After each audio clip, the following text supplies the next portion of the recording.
Hello, my name's Edith Bowman. Welcome to this discussion on the brand new six-part series for BBC One, The Tourist. A phenomenal series. I've only seen the first episode and I am gripped.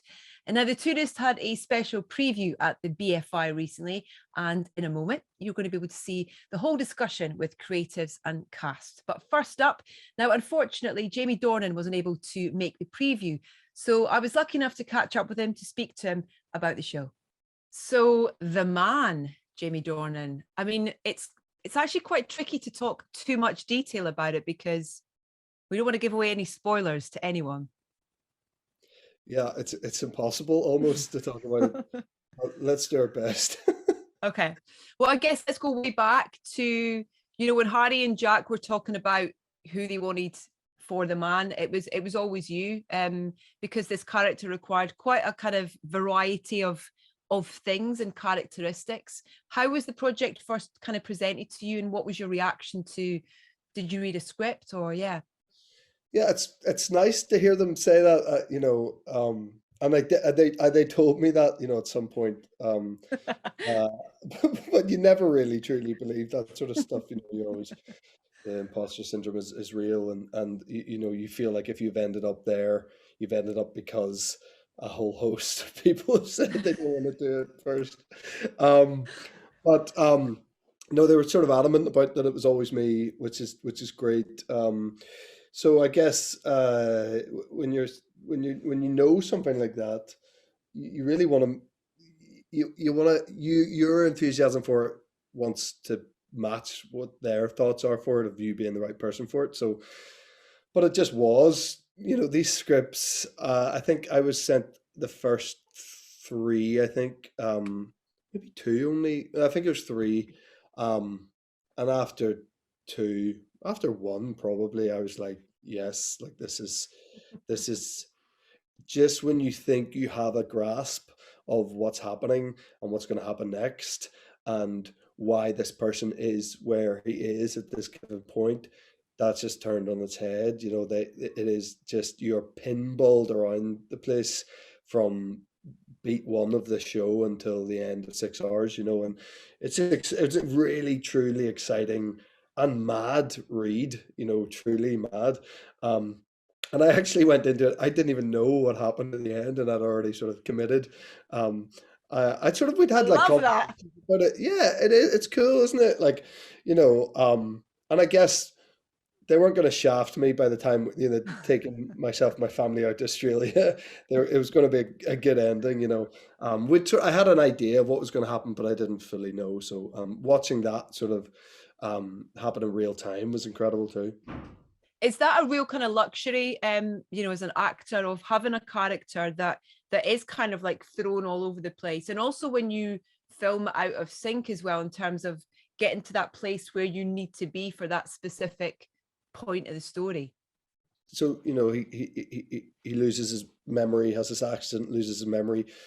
Um, so that, getting to explore his own identity, um, as it's given to him, Mm, that's kind of rare and exciting, and it makes the process of taking on information, responding to it accordingly, really fresh, because you're trying to do it through someone who is discovering that for the first time. And yeah. it's not the first time people have lost it's not the first time I've played a character who's lost his memory, but for the BBC, in fact. But it happened more, 1 or 2 seasons in, and the circumstances are very different, and there was a bit of a guess of, like, is he lying or not, is he manipulating the Yeah. situation?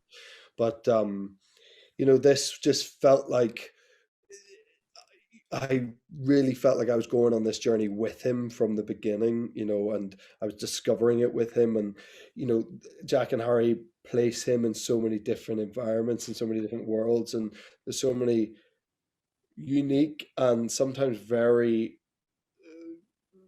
sort of cartoon-like, almost like mad, otherworldly influences that come into his story Yeah. that just keep it interesting the whole time. Well, that's it. The tone of the show is is so brilliant. It's so Mm. fresh. It feels so different. You know, you've got that opening scene is just, you're kind of on the edge of your seat with the opening, and then, you know, cut to Danielle, and she's just amazing. You know, that character Helen, and the way she, even like when she comes to take the picture of you in the hospital bed, and it's kind of, it's the, you know, there's no dialogue really, it's the Yeah. physicality of it as well, so the tone feels like it's so unique. Was that on the page, or was that kind of encouraged for you guys to find it as a cast, between, because it is almost a different tone between different characters? Yeah, it was a bit of both, much of it was on the page, but then, it's one thing to see it on a page, another thing to act that out or to elevate it beyond the page. That comes down to hopefully the right cast that they put together.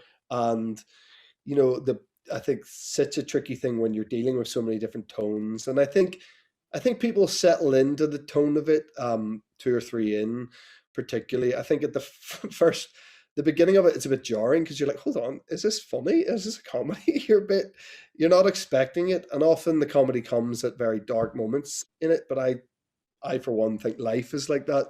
Oh, I'm usually quite totally. humor in the darkest of moments. And Jack and Harry certainly are. So it was definitely on the page and definitely a little bit down to what we were able to play with and bring to it. And also there's a bit of, ad-libbing going on, a bit of improvisation, but so much of that I think it is like nothing else tonally, I think, out there, in a good way. And I think it took someone like Chris Sweeney to handle that in a really delicate, smart way, so that it Mm. didn't feel like you're getting whacked over the head every time there was a joke. That it all felt like sort of fluid, and you're sort of just going with the flow of this kind of obscure world that you haven't really spent time in television very often, maybe never. I just think it was so masterfully handled by Chris. It's so refreshing. I found it really refreshing, Yeah. just in terms of, it did kind of feel like that, like you say, like it felt like life, where, you know, something, it can be tragic, but then someone comes in with an inappropriate joke at the point where, you know, it's kind of, it's so true to, yeah. And the landscape, I wanted to ask about shooting in Australia, because it's a real character in the story, even in that first episode, you know, and the Yeah. way that Chris has chosen to kind of shoot it. It's got, you know, Coen Brothers is in there. There's so much kind of sort of influence in there, but it's still got its own identity. How much does that help? You're there, you're in the outback, you're like eating flies, you're keeping the dust off. I heard Listen, about the flies, by the way. yeah, well, jeepers, I'm still digesting those quotes. Um, it was like, it is a character within itself. Like you make a choice to shoot somewhere like that because you want it to be a character, um, and it does a lot of that groundwork for you as an audience member. You instantly have an idea of the sort of thing that's going to happen. Fairly or unfairly, the outback of Australia has been used as a place where sinister stuff happens. Um, I come from a place that has been used as a tool to show sinister things happening, so I know what that means, and I also forever going, oh, Belfast's actually a really nice place. It's similar to people in the outback going, it's not, oh, not everyone's a serial killer out here. It's the same kind of thing, but it's just the epicness of the landscape, the openness of it, the remoteness of it. Mm, Some weird stuff does go down out there, it does, like in any rural environment in any part of the world does, but Australia is just so vast and the outback is so vast that you can probably get away with stuff a bit easier out there. But it just lends itself to this unbelievable backdrop for drama to happen. mm. Um, and so much so that sometimes just set the camera up and literally just looking, at a monitor as they were setting the camera up, and they hadn't even like focused in on anything. And it just looked great. And I remember like a couple of times saying to like Shalom and Danielle and stuff, going like, Jesus, like at least it'll look good. Like we might be crap, but like it's gonna look really good. And a lot of that Ben Wheeler is our DP, who's an absolute genius and such a good lad, with such a brilliant crew on this, like the nicest bunch of people. And they had a very strong visual plan for it. And I think, you know, you mentioned Coen Brothers. I'm sure, you know, the other night they weren't shying away from, you Yeah. know, referencing those influences. You know, and McDonough, and, you know, there's some really strong influences there that I think really work, you know, and hopefully people responded well to that. Yeah. Betty Davis eyes. Yeah. Good response. I mean, is it written into your contract now that you must sing in every role that you? It, I mean, it's a great song, and you know, everybody loves a bit of car singing, and yeah, good it, work. I think I'm right in saying 1, 2, 3, 4. It's at least 4 jobs in a row I've sung in. Um, some more exposing than others. What was nice about this one was that it wasn't meant to be good. You know, there was no pressure on, like, you know, I feel with Belfast and with even Barb and Starches was a nightmare song to sing. It was so hard, and like the 80s rock ballad vibes. It was very hard to sing.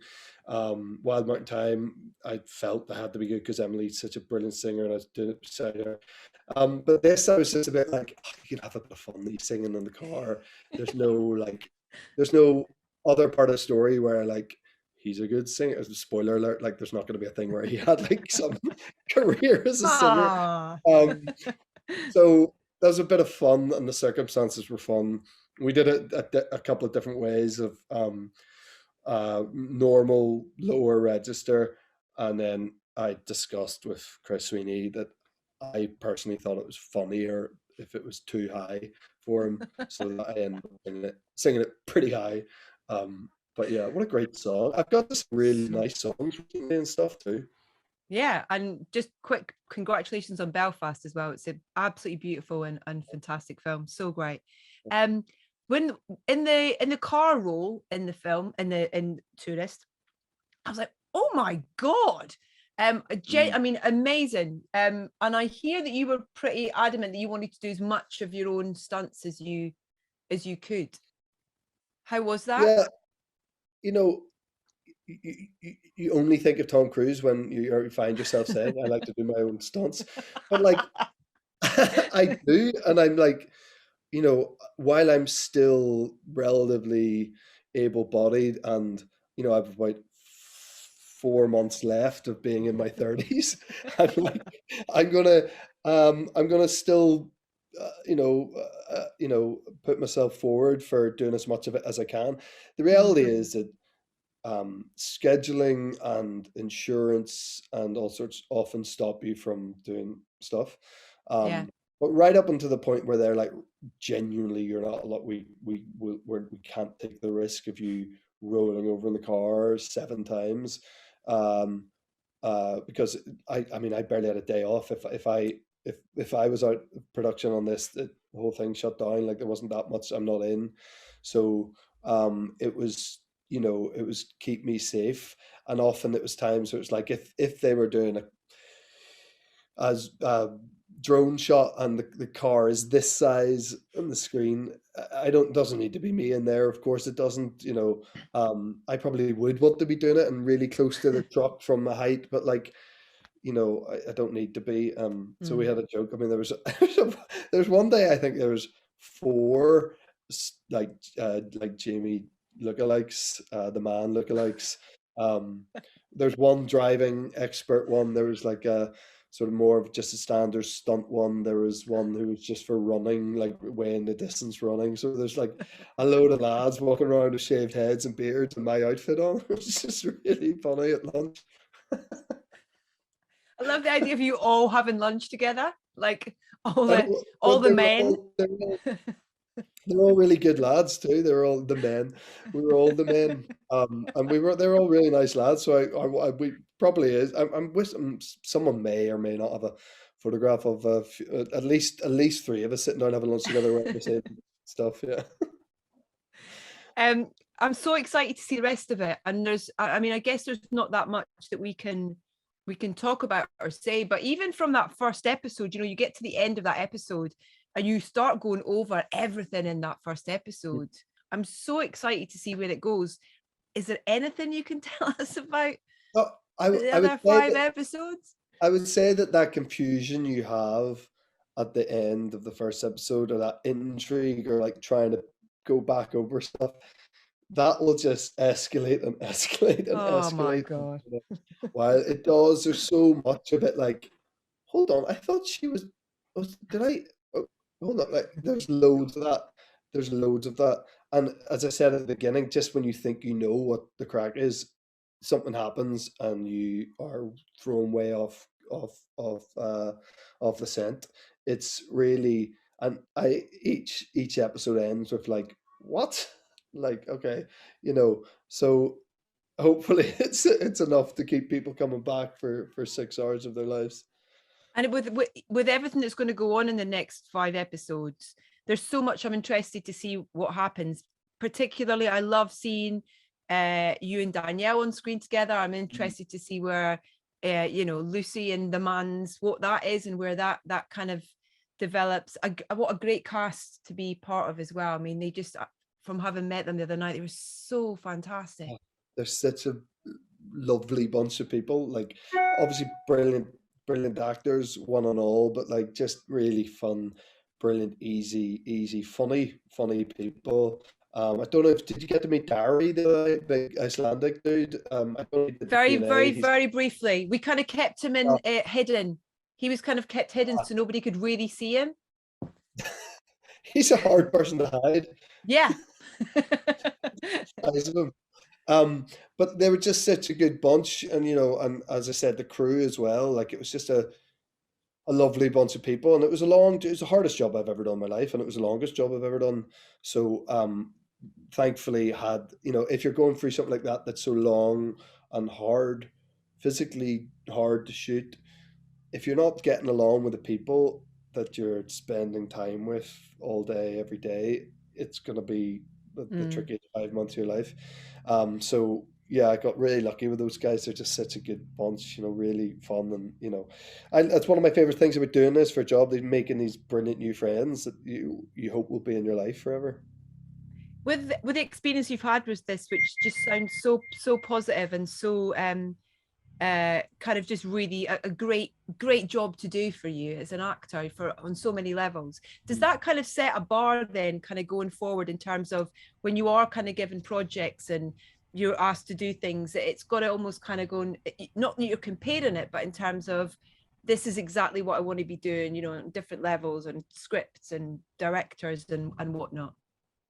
Yeah, I mean, I think I've just been lucky in general the last, whatever, let's almost 10 years, let's say, of just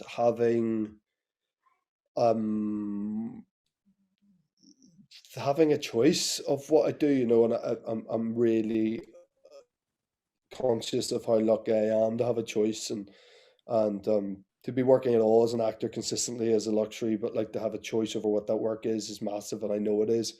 Um, and I feel like um, I'm just particularly recently, maybe particularly last 3 or 4 years, just on a really nice run of doing stuff that I've really wanted to do with people I've really wanted to do it with, um, and yeah, I guess you're just trying to continue that. It's not, if you don't keep getting offered good stuff, then that choice becomes harder. But fingers crossed, I've been in stuff recently that's been well received, and those opportunities still come your way, and I want to make the most out of it, and I want to explore all of it. I hadn't done television in a while, and um, I got lucky that like, relatively early on in my career I did The Fall, which was like so massive and a total game changer in my life and my career. But I also had an amazing time doing it and worked with brilliant people. Um, so that's my ethos going into everything, is like make the most of this, enjoy the days, enjoy the people, make friends. Whatever happens after is totally out of your control. I've been doing it long enough now to know that I've done stuff that I've had the best experience of my life doing it, and you've put everything in you feel, and you're working with incredible people, and you think you've made this beautiful thing, and people don't like it, and then I've done stuff where I think actually wasn't that great an experience, but like I tried to make the most. We tried to get the most out of it. Oh, actually, well, people really seem to like this. It's like, it's you just don't know what happens. So Yeah. just enjoy it, and I've been lucky that I've got to enjoy it recently, and I hope to continue to. Thank you so much for doing this as well. It means a lot to, I think, everybody as well, in terms of just how excited people are for this show. And I've set aside 5 hours on the 2nd of December to watch the other 5 episodes. I cannot wait. Amazing. And when's Belfast out? Belfast out January as well, isn't it? Yeah, it's out in the UK and Ireland on 21st of January. Yep. Fantastic. Make sure you go and see that, everybody, if you're watching, and because it's absolutely brilliant. Right, Jamie, your time is done, and now I'm going to hand over back to the panel where everybody can hear what your colleagues had to say about you, basically. So thank you so much for your time. It's lovely to chat to you, and congratulations. Thanks, Edith. Thanks a million. See you later.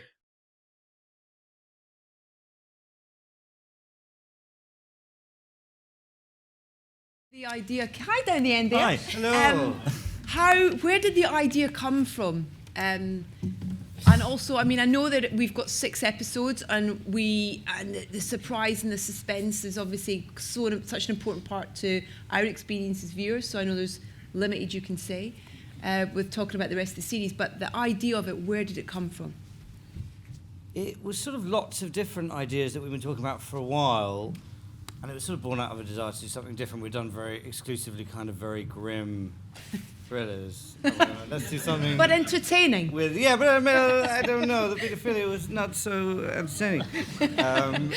So we were like, let's maybe do something that's a bit weirder and a bit different. So we had the opening scene, didn't we? We sort of started with that. Yeah, we had the opening scene for for ages. We had up to the first sort of 8 minutes there, and we kept saying it to everyone, going, there's a thing, and there's a guy, and he's in the crash, and then he doesn't know who he is, and we go, that sounds great, what happens next? And we're like, I don't fucking know. We didn't say that, we went, oh, it's really good, it's going to be great. But eventually we figured out what happened. We did, next, eventually. yeah. And then we were like, an existential thriller. If a guy's trying to figure out who he is, we were like, let's do an existential thriller, and sort of all the characters are on this kind of existential journey, trying to figure out who they are, was kind of the starting point. Also, that time you lost your memory, that was where it came from. He didn't. Why Australia?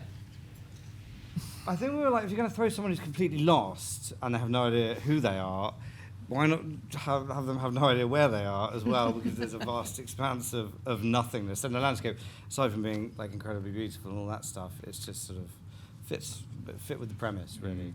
Did it also help inform, because I love Australian drama, some amazing films and filmmakers come out of Australia, and they've got it's got a certain dark comedic quality to it, a lot of it.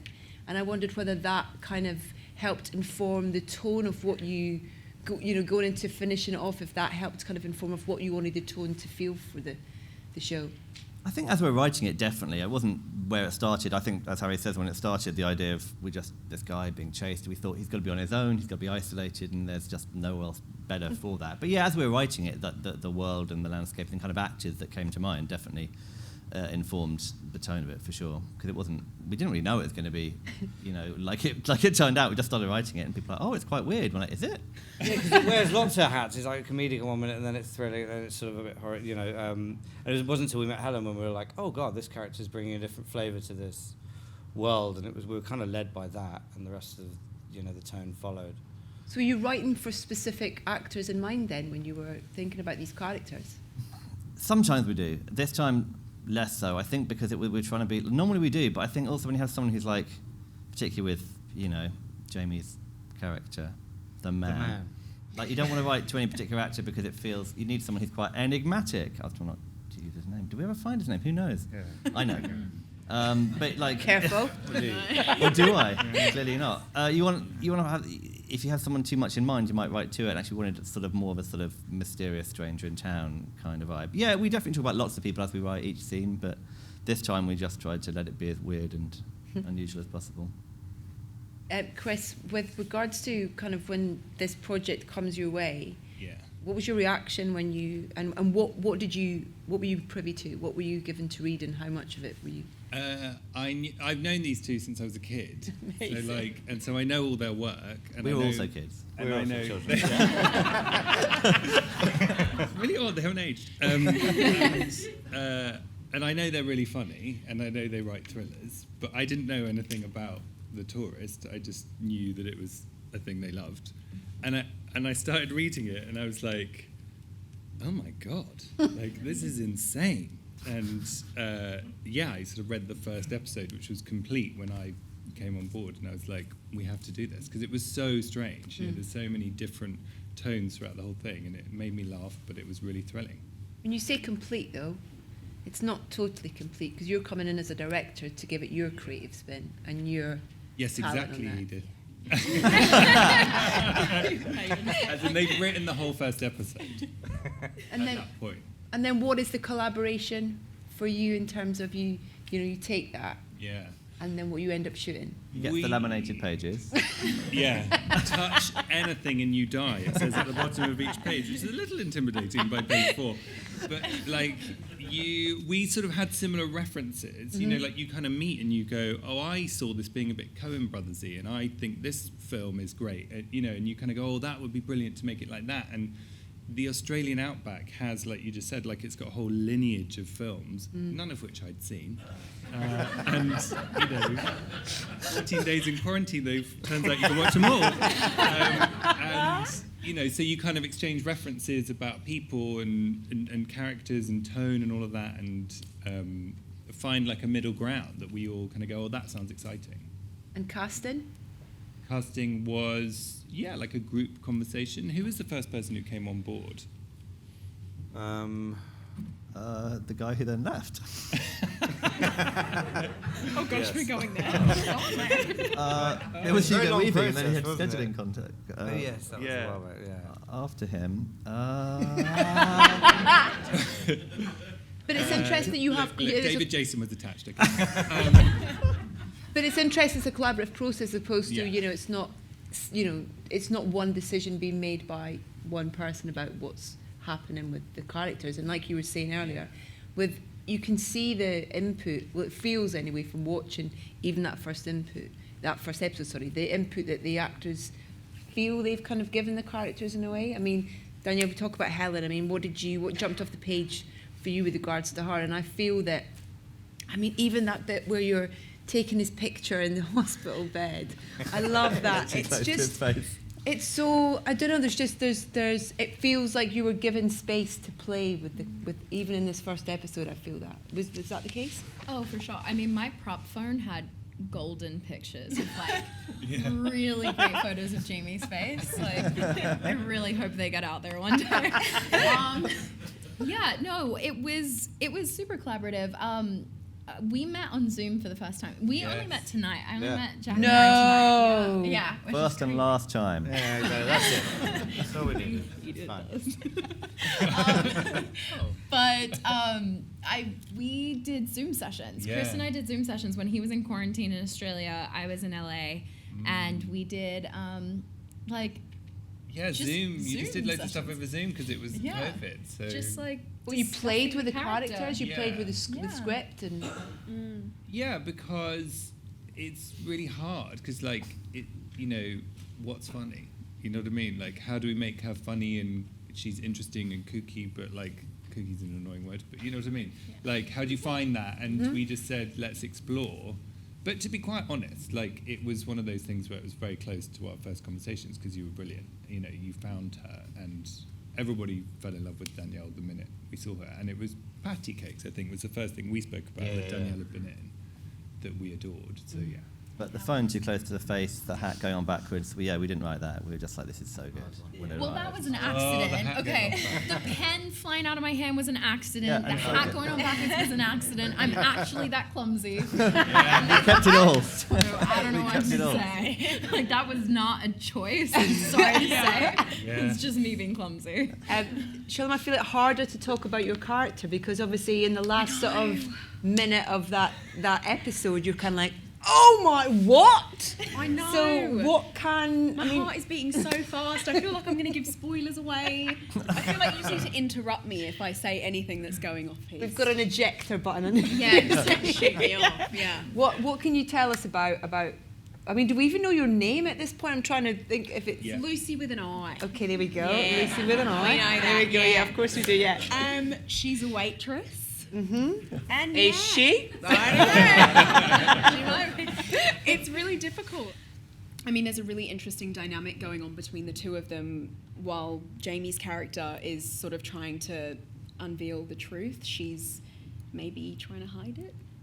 Yeah, that's sort of really general statement. I'm so sorry. I shouldn't be sat there, not here. You know, when you kind of see that the landscape is like so impressive, I feel like I've never seen parts of that before. It kind of feels so unique in a way that you're looking at it. What was the reality of that? Because the kind of easy option would be to kind of, over here we've got a bit of kind of desert, but if you just come round to the right a bit, there's, you know, it's a town or it's a city sort of thing. Yeah. What was the kind of reality of where you chose to? It was like Danielle and Shalom's trailer, like either edge of each shot. And then just the outback. Yeah. But what was the kind of reality of where you shot and the choices that then made with? Well, we wanted it to be the middle of nowhere for obvious reasons, but what's interesting that we discovered is that there are no things like a service station in the middle of nowhere in the outback, because everything is clustered in towns, because otherwise you'd get like one customer a month. So we were like going into Australia like, we're looking for your service station in the middle of nowhere. They're like, we don't have those. And I was like, okay, well I'll need this in the middle of nowhere. They're like, we don't have that. You're like, oh. So we had to build it all. So it's all built by Scott Bird and his team, who was our production designer. So all of that was built, that service station you see and things like that, because there isn't that. And also shooting in the outback, it's so hot and hostile, and you can't travel too far in that heat and all the rest of it. So you try and be close to towns, cities, but make it look as if it's the middle of nowhere. But generally, it's not that middle of nowhere. But to be fair, the towns with the service stations you can walk around in 5 minutes. So we're not talking giant towns. Like they're still pretty small. As a It's still vegan, pretty it was remote. a struggle, is what you're saying. As a vegan, it was a struggle. Yeah. Canned beans. I know Jamie's not here. He was really desperate I to know. be here. He's really sad he couldn't be here. But was the Betty Davis eyes thing his idea? Because he seems to like be singing in everything that he's in. I think we should spread it. He would only sign on if we agreed to do it, actually. Yeah. He said, I'll do this part if I can sing Betty If Davis I can Eyes sing every Betty episode. Davis eyes, I will It gets do a this. bit weird by episode 5, but he does it every episode for 30 seconds. No, It was always in from the beginning, that one, wasn't it? And we at one point we were like, oh, let's try some different ones. And we Some did. different ones. Oh, we tried like 500 different ones. And then, but I don't know why that one was, because it was quite high, and he couldn't quite do it. He sung it like way too high. Yeah. He was like, I'm going to sing it really high. And I thought that was very funny. But it was always in there, and it was always one of the things I loved about it. It was such a we kept unusual... trying to change it and go, it could be something else, because like, it's really good, just keep that. And I'm really glad we did, because we'd probably lost it on the way. But. Was it easy in terms of when you were writing the scripts, in terms of the episodic nature of how did you compartmentalize all that part of the story, in terms of knowing where to end an episode? Did you have your start and your end point, and then kind of, is that an easy thing to construct, or how did you... Hit page 60, Yeah. And then finish. do the next one. Very good. Print Done. it. Um, Film it. You I need a think- good ending to episodes, though. You Yeah, need... you're sort of working towards one, but you're like, it can always move. So yeah, we sort of, I don't know how it happens. You just talk about it a lot and sort of end up in a good place and hope that, I don't know where. I don't know. Yeah, I wish I could remember. It was a while ago now. The koala. That was cool. But, then, but even the very end. But even the very end of this one, exactly, it wasn't like that kind of feel or anything until Emma, the editor, Emma Roxy just did it, like, gave it this weird tone and this sort of a joke, isn't it? That when it's sort of, who is this? But that sort of wasn't really there in the script, and now all the endings have that kind of identity. Yeah, I think knowing where you're, like, I think in the writing to something and going like something like this, you need to have some answers or get the sense that the story's moving on. So for sure, like each episode we start out going, this is roughly where we're going, and I think, yeah, we know roughly what the shape of it is, but part of it is finding it on the way and hopefully like enjoying it while we're writing it, and it gets stranger as it goes on, which I think is good. And thank you. What were BBC, the for letting reference us. points in terms of both for the kind of the aesthetic of it, which is brilliant. So like Coen Brothers films, you know, like we all love them, and we talked a lot about Frances, what's her name? McDormand. McDormand. Yeah. And Fargo, and then what else were good references for us? And Martin McDonough's stuff, and Yeah, like 3 Billboards Outside Ebbing, Missouri, like that was a reference for it, because it's really strange, that film, in a great way. But Yeah. you know, like it kind of, you don't feel unsafe watching it. You're like, oh, I feel like they know what they're doing here. And Kangaroo Jack was big. yeah, he's right. I've seen that He one. gets boxing gloves. Right, sit down. It's a big influence, that one. oh, it's very thrilling. What else was there? I mean, there were millions. Out of Sight, Yeah, the yeah, George yeah. Clooney Oh, J-Lo wow, the vehicle J-Lo has a one. place somewhere in this show. Would you Oh, believe? can you tell us which? I can't tell you. Oh. Of course, it This is the involves. hardest Q&A in the world I know. ever. But you know, we sort of enjoyed referencing strange things. Even the Spice Girls make an appearance, not physically, but That would be That's it. brilliant. it would be great. It's full of lots of strange references in a great way. You know, in the scripts. I had the wonderful joy of watching all the little sort of films that have been made about, you know, the location, the casting and stuff. It's really interesting.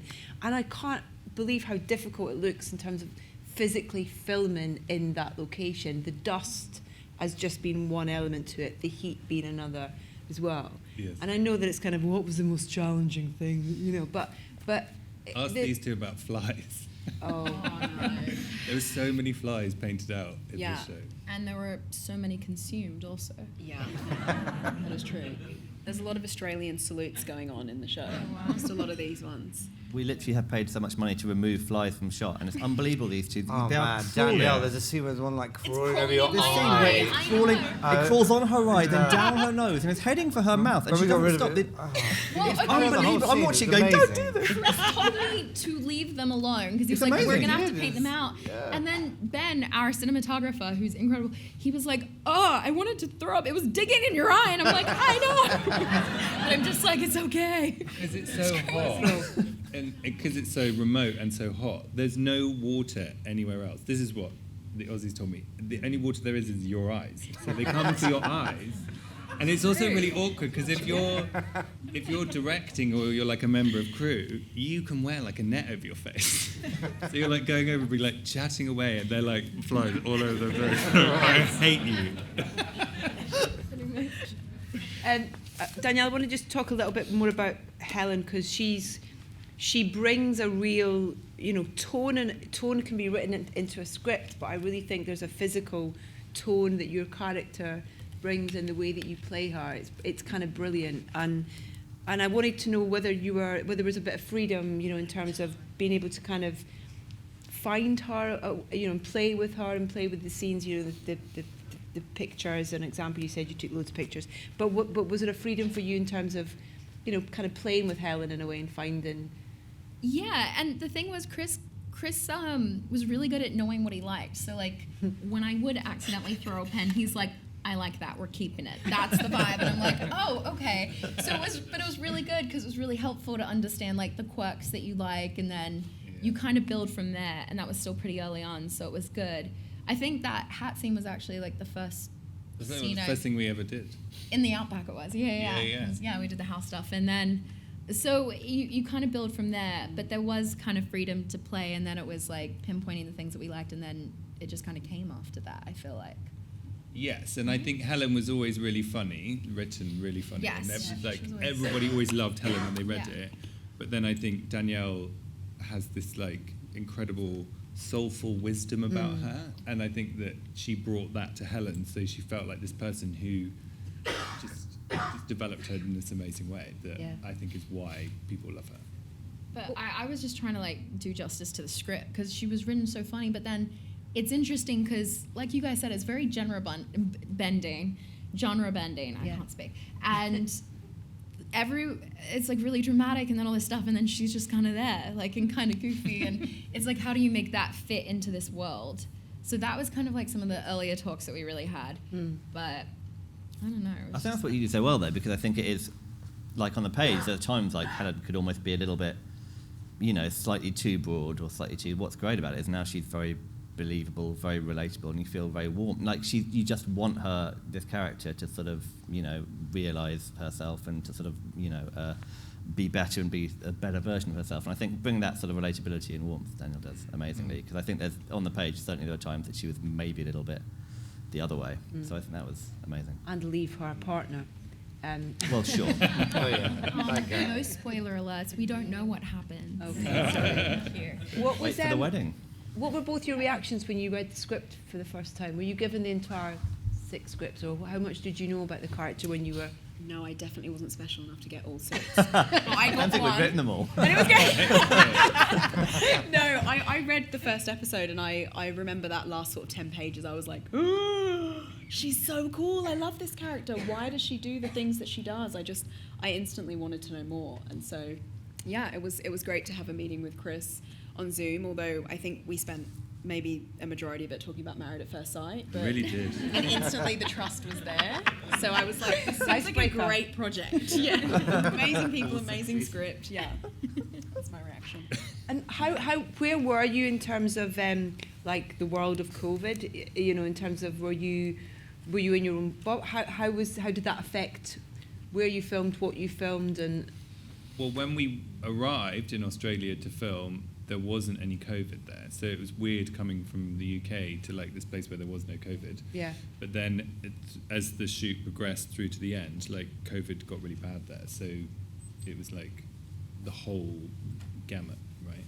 Mm-hmm. But only in the last 2 weeks. We got really lucky for the majority, and then like the last 2 weeks it was lockdown. We got exemptions to film. We were wearing masks. Everyone was kind of like in their own sections. Yeah. It was kind of strange because we'd spent like 15 weeks all together, and then all of a sudden it was but you know, it's part of the world these days, so you just you do it. Blame the flies. That's what I say. Just blame everything on the flies. We want to make sure we get some questions from our audience as well. As I said, we've got microphones at the front.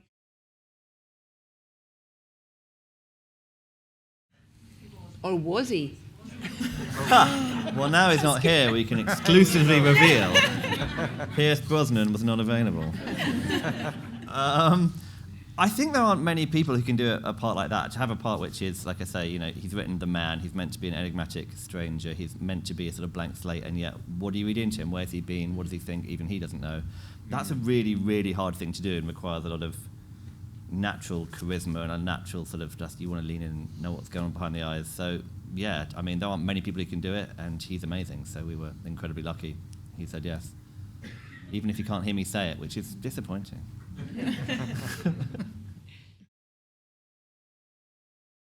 South Australia. Was there any particular reason why you chose that particular area? I want to say tax reason. The honest answer, I love that. I didn't. No filters. Beautiful countryside. Also the beautiful state of South Australia and its natural beauty, because it's so beautiful. Well, also it has the outback really close. Yep, by. that's it. Like, Also that. you That's can also literally true. drive to the outback within Yeah. an hour versus the other cities are much further away. Yeah, that's that. Chris, had you filmed in a kind of environment like this before? What was? No, I'd not done. Like, the heat is so insane. Like, it's so weird. So I hadn't done that before, and like, I just kept getting really dizzy. But then you sort of get used to it. But no, I hadn't at all. Thank you. Yeah, there aren't a ton of accounts of anything like this, but everything there was, we read. And yeah, I think what we wanted to do is, it's so often used as a kind of trope in, you know, bad things.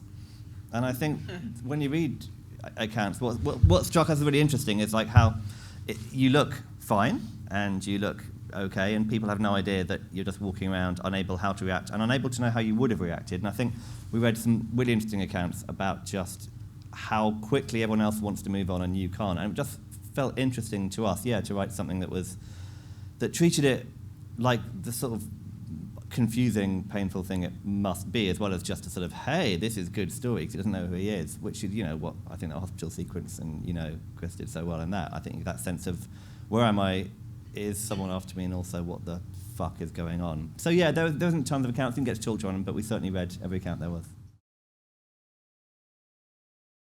Well, good. Good, Thank you. Yeah, that felt really good, that scene, because you are like, that is, in the real world, people think it is just a bit of fun, it's a bit of TV fun. And the fact that he's like, okay, what? It's really not. But everyone around him reacts like some people would in real life. They sort of think it's a bit of a story and a bit entertaining. Yeah. So I think it's important to have people react to him like it was, It's like good. It was great how you have different reactions, sort of thing. Even when Helen comes into the hospital room to kind of ask him some questions, and then almost realising she can't actually ask him any questions because of the whole memory thing. It's just really interesting hearing and seeing all the different reactions to that situation, and also his reaction to that.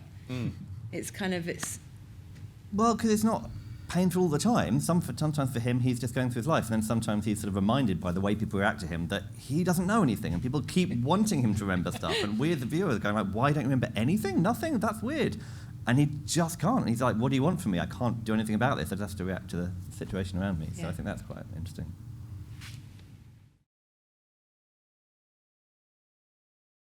I think it's sort of like with everything we write, we're like, well, let's tell this story that's in front of us now and tell it the best way we can, and we never sort of think about what happens next. I think it has a good beginning and a good end.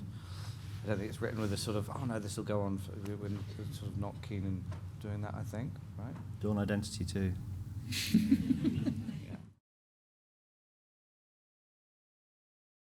We started with the BBC, yes, very much so. We did indeed. Piers and Tommy, yeah. Yeah, it was the BBC first, and they were very supportive.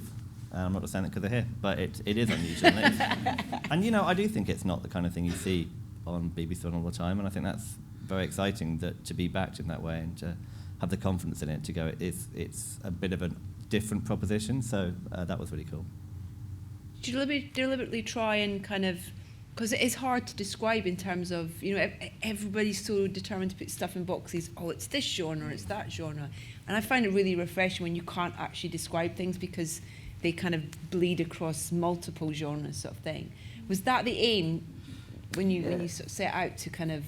A little bit, yeah, because it was like, well, how do you surprise people? There's so much stuff on, and within any genre, how do you do twists that go, oh God, this is new and fresh?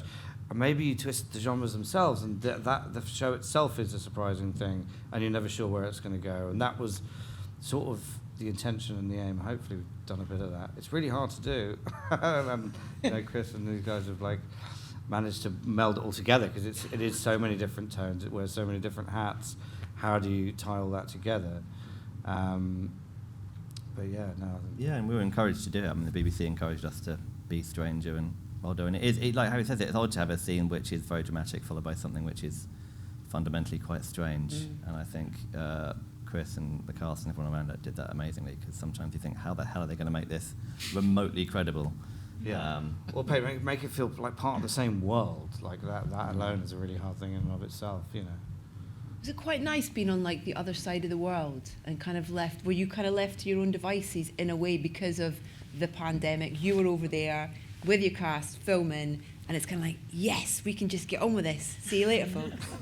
In a way? Yeah, I mean, I don't know. No, I mean, we were totally supported and left to our own devices, inverted commas. Yeah. I started out as a music video director and commercials director, right? So they analyse every second of what you do.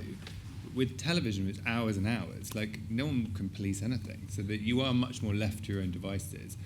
And so that felt new, but also we talked a lot beforehand together about what is it we're doing and exchange stuff. But then after a certain point, you kind of have to go and make it with the people and let it happen in a way, and go and have confidence in what people are bringing to it, and people are surprising you. And the guy in the gift shop who says that's awesome, he was a stand-up, and he is just he is that, you know what I mean? And he was doing that, and I was like, do that, like, that's amazing, you know. So you kind of let it grow.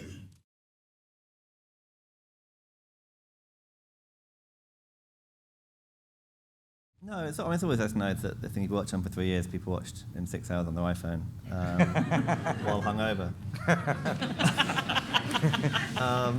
But equally, I don't know, I think that's sort of the way it is, and that's the way the world goes, isn't it? And I think there's so much stuff that sometimes there's a danger when it's weekly that you want people to stick with that. And it's the kind of show that I think people will watch and want to see the rest, which is what's cool about it. I think it's the kind of thing that it is 6 chapters of a story and it all adds up. And I think actually spreading it over a week doesn't quite do it justice. So we're quite excited that you could just go, you can tuck in and watch it on your TV over successive nights. But equally, if people want to spread it out, they can. If they want to watch it on one go, they can. As long as they like it, just watch it, man. I'm cool. What can you tell us about the next 5 episodes? I like it. They're trying. We're very, very pleased with them. They're very, very good. It gets very weird. It definitely... I think the pace keeps maintaining. There's new characters to come who haven't even met yet. There's more of the wonderful Darry, who is somewhere back there. He's got some amazing stuff to come. Yeah. With his red hat. Damon Herman makes an appearance. So there's new characters come. The story gets deeper, wider, and I don't think we string things out. I think if you watch it, like, you're not going to be watching it going, okay, finally, when do we get some answers? I think we're trying to keep it propelling forward all the time. I'm saying all this, you might watch it and go, fucking hell, it got really boring. So I can say what I want, really. I think it's good. We think it's good. I think everyone here is wonderful. It's amazing. It's like there's real layers to it that you find yourself, I do in a kind of, because I've really enjoyed it, of peeling them back and trying to get behind things. I think the whole thing bears rewatching. I mean, everything in it is really considered and thought through, and you could rewatch it and go, oh, that moment that seemed weird in the time makes sense. So after you binge it all on January the 2nd, you can binge it all again on January the 5th. Get those 5-player figures up, it's the thing.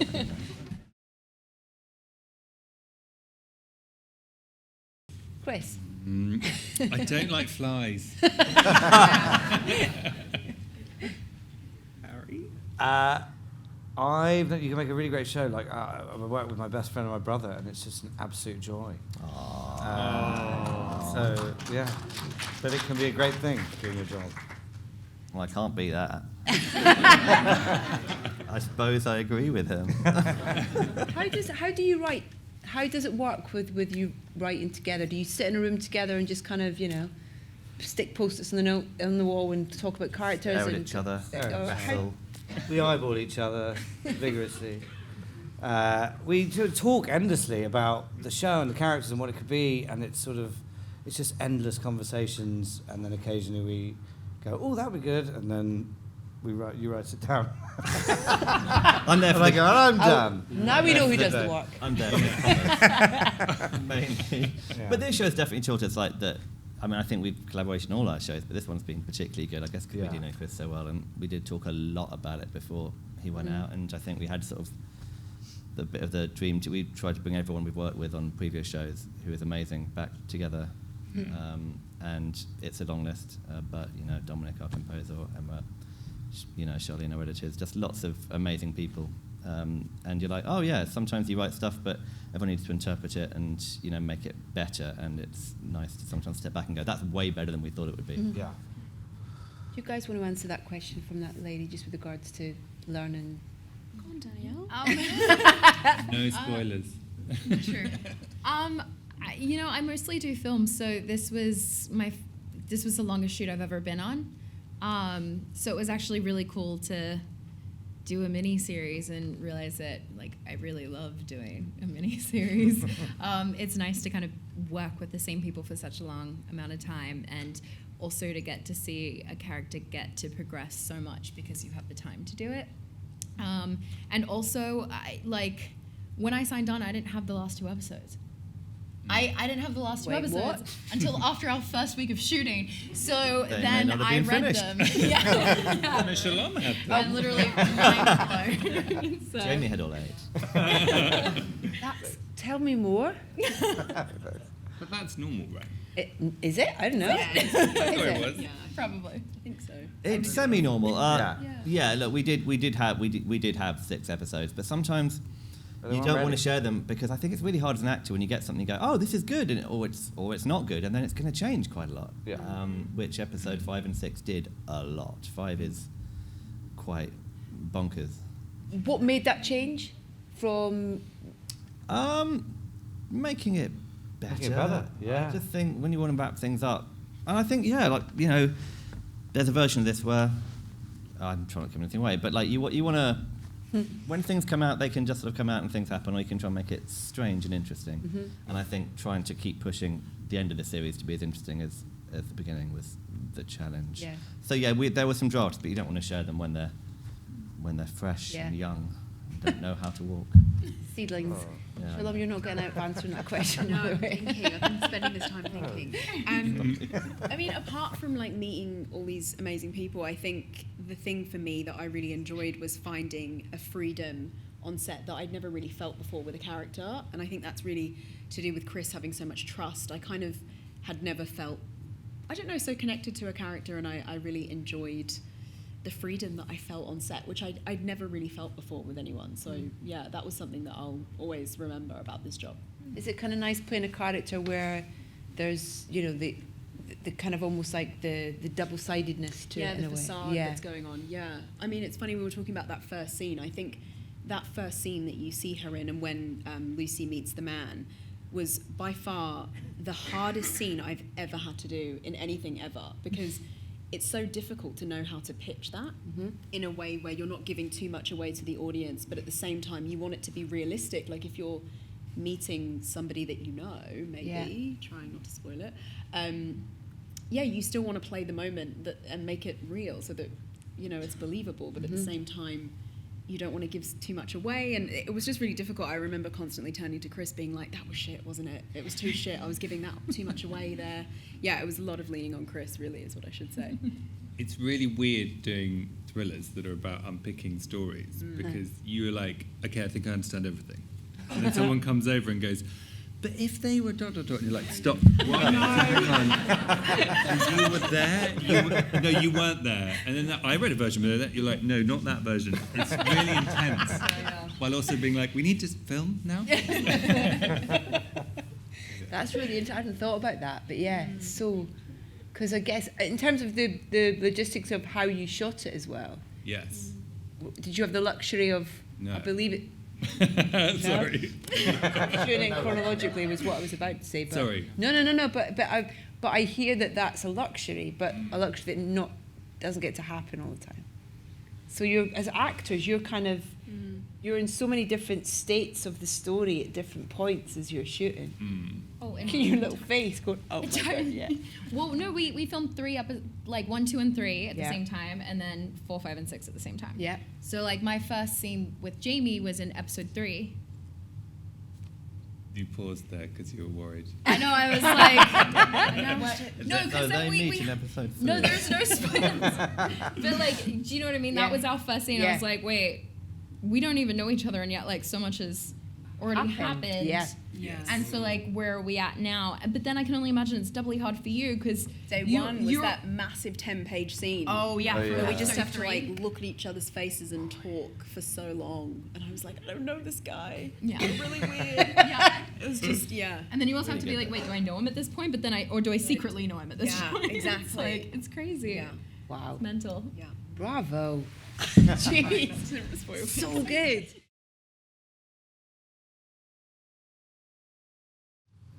You've got a wonderful composer who you Amazing mentioned. composer, Dominic. Sure. Sure. The music's amazing. Yeah. There's, and there will be a soundtrack, I'm sure.